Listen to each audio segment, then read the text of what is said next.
Speaking out about sexting is Dr. Emily Setty, a lecturer in criminology at the University of Surrey and the author of Risk and Harm in Youth Sexting Culture. Emily is out to explain what sexting is all about, the ways it can impact young people, and how to bring up the topic with your team.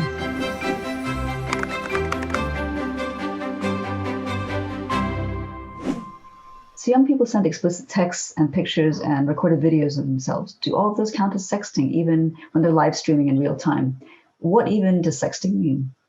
Sexting involves the production and exchange of any kind of sexual or explicit or intimate material, written, photograph, or live moving images. The idea of what that means varies. So a teenage girl topless will probably carry a lot more weight than a teenage boy topless. It can range from sexual, obviously, but also kind of romantic and loving and caring. Sexting isn't a term that young people use. What are some of the words that young people use for sexting? I mean, sending nudes is the big one. Nudes, pic, sexy pics, boobs, six-pack, dick pic.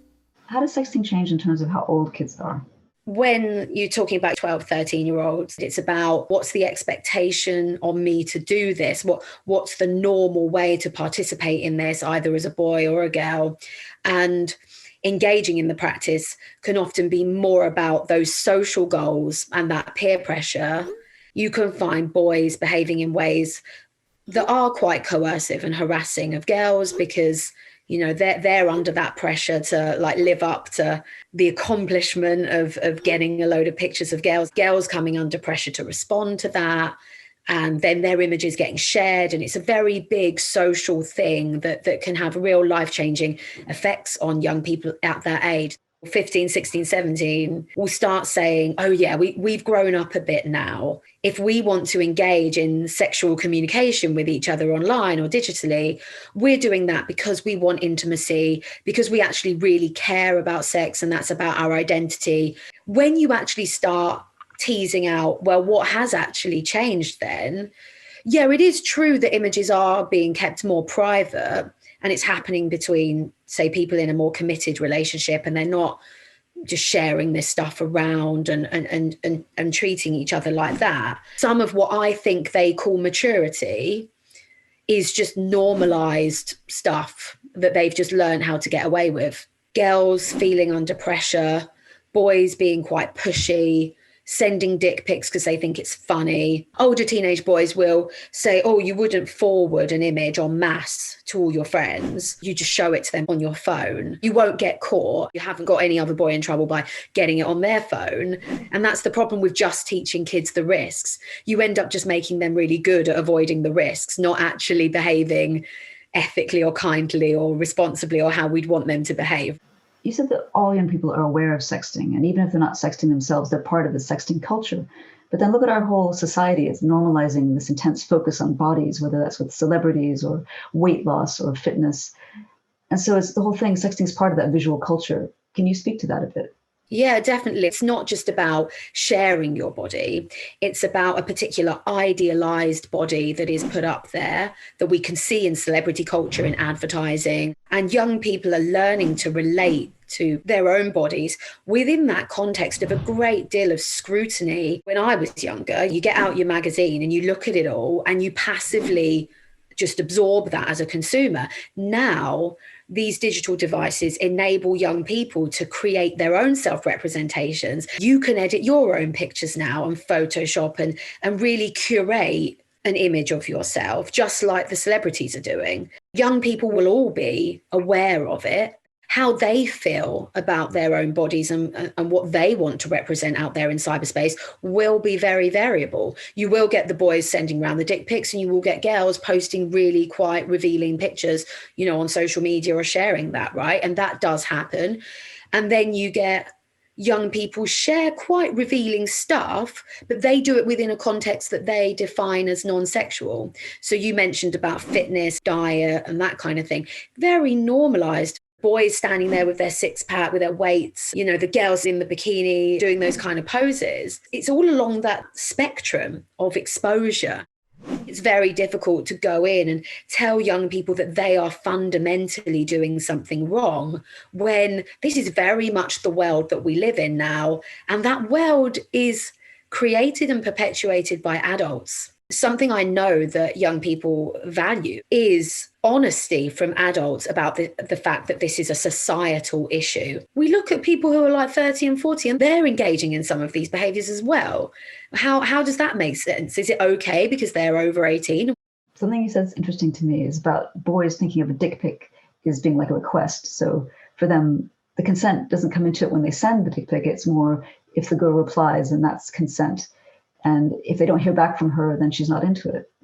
Dick pics. I mean, when I first started researching this, nobody had really heard of it. What people were panicking about was the idea that girls were sending images of themselves to boys because they were feeling under pressure. An even bigger or equal level dynamic is this idea of, boys sending pictures, often really explicit, like erect penis, to girls without asking the girl if she wants it. And the girl could be in any scenario. She could be sat with mum and dad watching TV. That picture suddenly comes into that space. And boys don't deny it. They're all boys will say, yep, that's what happens to girls. Yeah, it happens all the time. It's this kind of initiation and a very explicit one, I want this. Are you up for it? Boys know that the vast majority of girls are just going to delete and ignore it and move on. But that 1 in a million girl that turns around and is up for it, well, it's worth the effort then. To boys, it's quite efficient. It's also relatively low risk. Compared to girls, boys are much less likely to have their images shared on a widespread level. Even if the girl does share it round, it's just a penis. It can't be traced back to whoever that individual is. Boys are thinking, well, worst case scenario, the girl's just deleting it. I can get away with this, actually. There's a real sense of entitlement and a complete disregard, really, of how violating that non-consensual behaviour actually is. If you wouldn't pull your trousers down in front of a girl walking home by herself down the road, you shouldn't be sending her a dick pic. Wow, what a way to think of it.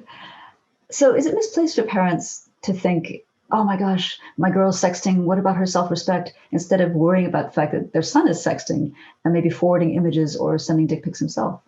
Years ago, I remember speaking to parents, and one parent said, I'm not personally worried about sexting because I've only got teenage sons. But if I had a daughter, I'd be really worried. And I thought, wow, that's so interesting about how we relate to boys and girls on a sexual level. Girls are much more likely to experience non-consensual behaviors, to be violated, to be harassed, just like sexual violence and sexual crimes more broadly. But that doesn't mean that when we're talking about sexting as a phenomenon that we shouldn't care about the role that boys play within that. It's not, sexting is this thing that's over here. No, people have sex physically and they do all of that. And then sexting is just all part along the spectrum of sexual behavior, right? So if you behave unethically when it comes to sexting, then that's just part and parcel of your sexual identity, right? That's about your respect for your fellow human being. So now we know that we need to talk to boys about two things, really. One is sending images of themselves, dick pics. And the other is how they treat girls and the images of girls, right? And like, I don't know, your mate has a picture of a girl on their phone. What are you going to do? Are you going to look at it? Are you going to ask for it to be sent to your phone? How are you going to act in that scenario? Good thinking. So let's talk about sexting in terms of how positive it could be for a young person in terms of sexual exploration or self-expression or confidence, a way of validating themselves in a sexual or romantic way. So talk about how is sexting positive, and could it be a way for kids to play around with boundaries? What might feel really intimidating to do face-to-face or offline, can be trialed out online, and it can all be part of that fun, flirty, read between the lines type of messages around wanting to be sexual and wanting to see each other's bodies, and can be really meaningful to individuals in carving out space for experimentation and expression. Young people can actually feel quite positive. Even looking back, they can say, the horror stories I saw, actually that didn't happen for me. So I think we do have to be quite balanced in how we talk to young people, because if we go in this is awful, it will end in tears, they might be sitting there thinking, well, it didn't for me. Let's talk about sexting and pleasure. It might be obvious how boys get pleasure from sexting, but what do you hear from girls in terms of the kind of pleasure they get through sexting? teenage boys will really enjoy checking out the image of a girl on one of their phones. They don't see the big deal in it. But of course, the girl is being violated there. So one person's pleasure can be another person's pain. With girls, they'll talk about finding sexting pleasurable because they take pleasure in pleasing a boy. They'll say, oh, it was really great because I turned on my boyfriend and he gave me a load of compliments and now I feel really good about myself. And sometimes you need to break that down that, oh, well, you know, what's that sense of obligation you have to doing that? Like, where does that come from that you would find that so empowering? And do we want to call that empowering? I think we should interrogate it and understand, oh, well, why are you finding these things pleasurable? Where's that coming from? Pleasure is a tricky thing, isn't it? And it is into adulthood as well. So Emily, how can we encourage girls? How can we get them to recognize what they really want and to think about their own sexuality in a way other than filtering it through the male gaze and how boys are sizing them up for desirability? We still see a narrative that girls are not sexual. Boys are very sexual. You know, boys, you know, they're hormonal, they're hypersexual. All boys care about sex. Girls, no, they're kind of passive. They're not really interested in sex. But girls would like to have relationships with boys, and a girl's desirability in the eyes of a boy is very important. And a girl has to always be thinking about that and has to juggle the balancing act of, well, if boys want sex, then I have to give that because that's what they're looking for. However, girls should be passive and not overly sexual and definitely not slutty. Otherwise, the boys won't really like them and then they'll be shamed. If we're talking in that kind of quite heteronormative, heterosexual dynamic, you know, girls are not participating in sexting on an equal basis because their sexuality is still problematized. And it can often leave very little room for girls to really connect with how they actually feel. Some girls can be very kind of resistant of all of that and say, I'm going to tell everybody that calls me a slut that I don't care. And that can be a display of strength, of agency, and of resistance.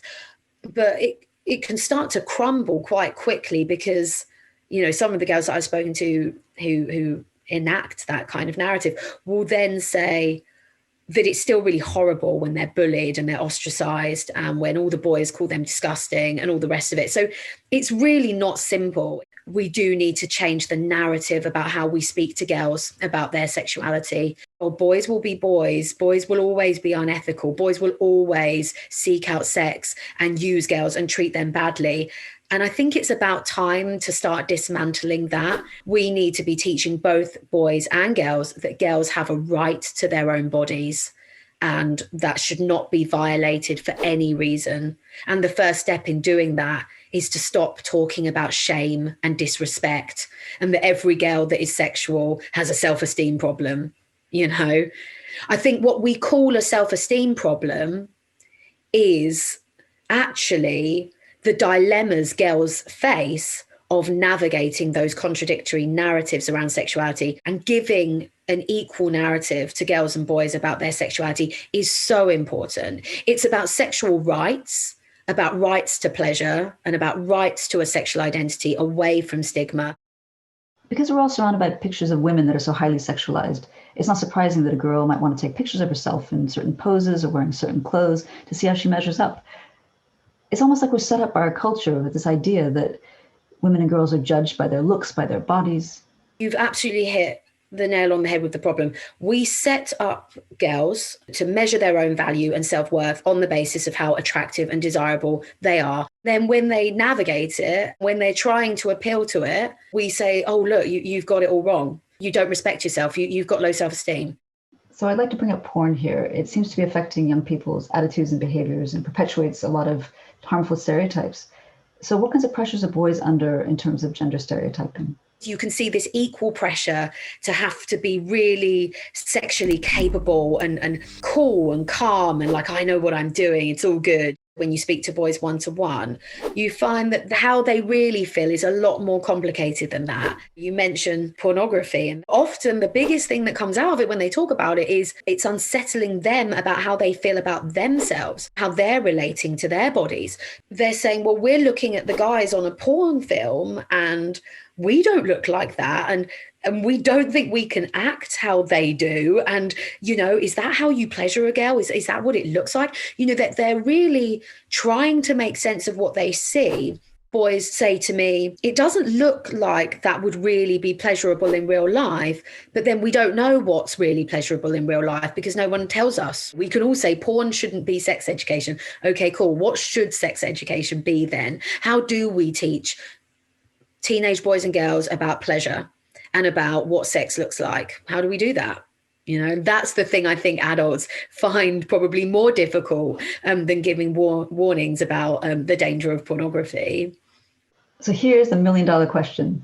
How can parents talk to their kids about sexting? You don't want to make it too personal and kind of, put the person you're speaking to on the defensive, right? Like, I don't know, you're talking to your teenage boy and you're like, right, have you ever sent an image? Have you ever treated a girl like this? It's going to be very, overwhelming. And anybody in that scenario, young or old, is probably going to start feeling a bit like under attack. So using those more general, what's sexting? Apparently kids don't even say sexting. Like, what are adults talking about? Like, just play dumb a bit, because teenagers really like knowing something and having something to correct people on and, sharing their opinions and being taken seriously. Everybody wants to be validated.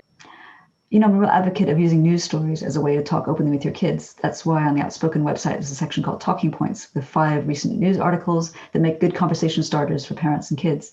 Kids can read the articles, parents could bring them up with their kids. It's a really good way in. Definitely. And I think what also those techniques can do is encourage young people to engage in perspective taking and empathy. Say something comes out about somebody doing something harmful to somebody else, you can say, oh, well, what do you think about what that person did? Or what do you think other people should do in response to this situation? Hypotheticals are a great idea. If your teenage son says, oh, yeah, you always hear about boys sending dick pics around, it's so mental. You can then say, what do you think of boys that do that? Would you ever do that? Like you can then jump off. It really helps parents to look at themselves, look at their past and their values and their morals. Tell us about that. Children want a sense of value systems, and that's what they look to their parents for. At the same time, it's important to really reflect on how might my language inadvertently perpetuate a gender stereotype, for example. If I turn around to my teenage daughter and say, look, just don't send images because, boys will just use you and you'll end up getting hurt. Yeah, potentially that does speak to a factual thing that does happen, but maybe you need to be careful about how you're framing that and encourage your daughter to think about that and reflect on, God, why are girls still in this position of being treated like that? How are we going to navigate that and keep you safe, but also kind of push back on some of that? So Emily, what's it going to be like if you have kids one day? I'll say, look, as a parent, of course, I would rather you didn't do certain things. However, I want you to have a full, rich and happy life. And that will sometimes probably involve you doing things away from me that I don't need to know about, But what's really important to me is that you're able to be responsible and safe and decent in all that you do. And that puts a burden or a responsibility on me to not oversimplify the issues. I'm not going to say, don't ever send an image of yourself. Right, there you go, conversation's done. Whilst young people don't want to be lectured to, what they do like from their parents is parents drawing on their own lived experience, being left out, of feeling under pressure, of sexism. So part of looking back, what was it like when I was a teenager? What do I remember? What do I find difficult? What do I still find difficult? What are relationships really like? If you can connect over that, build a bond over that and validate them, I think it can be really powerful.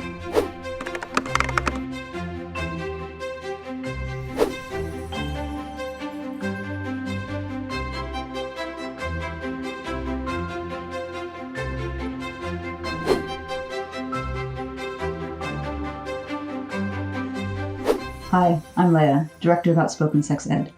We're out to make parents feel more comfortable and confident talking openly and honestly with their kids about sex and relationships topics, and even enjoy learning from them. Outspoken is a social enterprise, which means that we survive in large part thanks to your donations. So please head over to outspokeneducation.com. It's our great website where you can donate and sign up for our fantastic newsletter and begin having these conversations more easily and openly with your kids starting now.